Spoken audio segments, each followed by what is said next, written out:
আসসালামু আলাইকুম। আমি আজকে ছোট ছোট ইলিশ মাছ দিয়ে উম, বেগুন দিয়ে রান্না করছি একটা রেসিপি,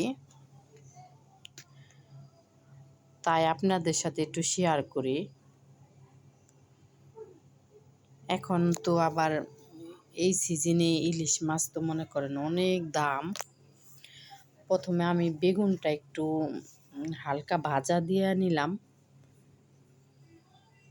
আমার এইভাবে ভাইজা রান্না করতে আমার কাছে অনেক ভালো লাগে, তাই আমি এইভাবে রান্না করেছি।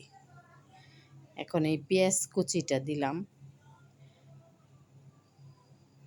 রান্না তো মনে করেন সবাই কম বেশি পারে, সেটা বড় কথা না।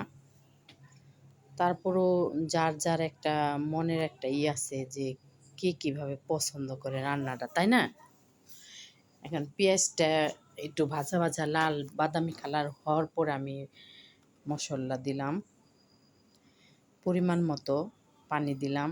যে যতটুকু আর কি খায়, কেউ ঝাল পছন্দ করে, কেউ আবার ঝাল পছন্দ করে না। আমি আবার একটু ঝাল কম খাই। আমার ভিডিওটা একটু লং হয়ে গেছে, আপনারা কিছু মনে করেন না। আর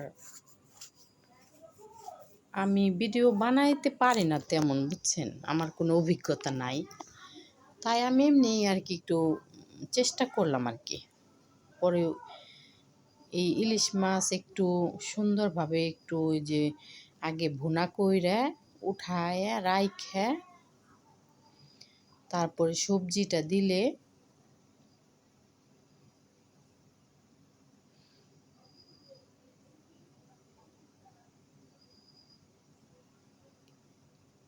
আমি তো ভিডিও বানাইতে পারি না।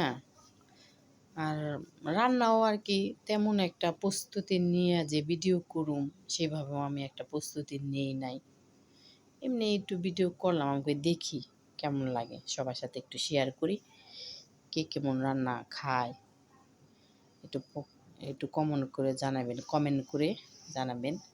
সাথে আমি যে এভাবে চ্যাপ্টা চ্যাপ্টা করে আলু, ছোট ছোট আলু তো কেটে, পরে আবার গাছের ধুন্দুল, এখন বর্ষাকাল, সবজির অনেক দাম, সবজি পাওয়াই যায় না। বড় যদি ইলিশ মাছ হয় এভাবে যদি কাটি, অনেক দেখতেও সুন্দর, আবার ভালোও লাগে। আমি ছোট ইলিশ মাছ তো, তাও আমি এভাবেই কাটছি। আপনারা একটু দেখেন, আপনাদের সাথে একটু শেয়ার করলাম। আর সব জেলার রান্না হয়তো এক না। আমি ভালো করে কষায়ে একটু পানি দিলাম, মাখা মাখা ঝোল থাকবে।